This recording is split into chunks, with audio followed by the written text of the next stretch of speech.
The TurboGrafx-16 is known as the Shooter King. Why?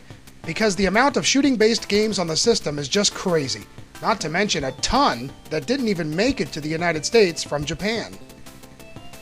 Amongst that list is the arcade translation of Airbuster called Aero Blasters. Like many games in the genre, you have a typical fighter jet, you destroy all enemies on screen, and defeat a boss at the end of each stage. While Aeroblasters doesn't offer too much new stuff, it is highly addictive, and that arcade feel is definitely intact. While the story in typical arcade shooters isn't always of importance, this time the manual sets up a full page for it. There is a group calling themselves the Mega Load Masters. Load. Who unexpectedly launch an invasion. To counter this, the blaster system is created that enables its pilot to freely manipulate the building blocks of matter by amplifying the distinctive brainwaves. You know what? Screw that. Let's just take one of these damn machines and blow the hell out of everything, shall we? At the start of the game, you can choose between the red blaster or the yellow blaster, both of which are identical. You can also choose dual scramble for two-player cooperative play.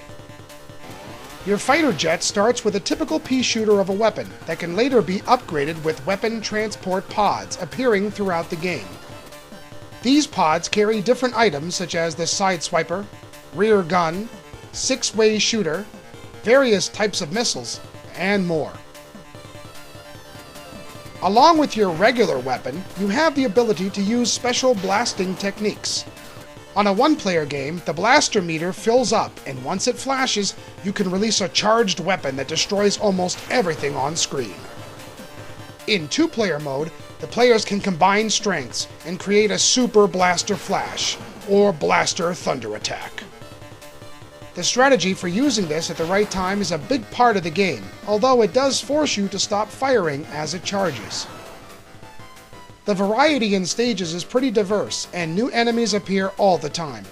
There are even some unique twists thrown in, such as the first boss, who destroys the city before attacking you, the super speed stage with collectible barriers, the extremely tight flying puzzle areas in the final stage, and the anti-gravity areas where your ship floats. Ugh, God, I hate these freaking kinds of stages. What makes Aeroblasters addicting is that you'll be subconsciously memorizing things the more you play. You also have to learn which weapon upgrades work best with what stage. In the first few levels, upgrading your sideswipers and main weapon are perfectly good enough. But later, you'll have to make some interesting choices. The game gives you only 5 continues, and Aeroblasters is not a beat on the first try kind of a game. You'll need to get good enough that you don't even use a continue for the first few stages, saving them up for the last few when the difficulty really starts to ramp. The only way to do this is to learn the little nuances in order to progress through the stages easier. The two-player mode is flawless with no flicker or slowdown and is one of the best cooperative games on the system. And to top it off, if you can beat the game, the title screen changes to yellow, signifying a new harder mode.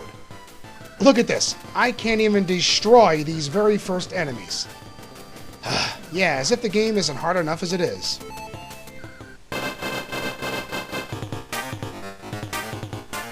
The first thing you'll notice graphically are the beautifully bright colors. The areas are all really diverse, the enemies are all really unique, and some of the detail is really impressive for an early TurboGrafx game.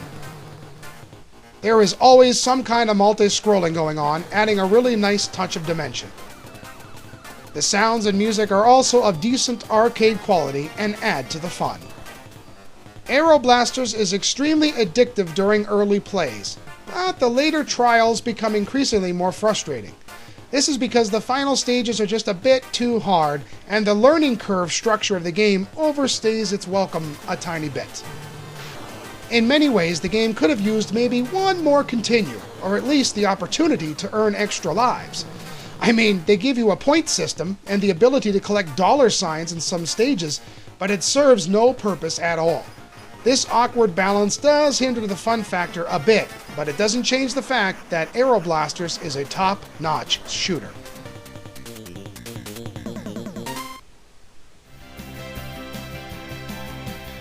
On a system with shooters coming out the exhaust pipe, it's nice to see that an arcade conversion like Aeroblasters definitely can stand on its own.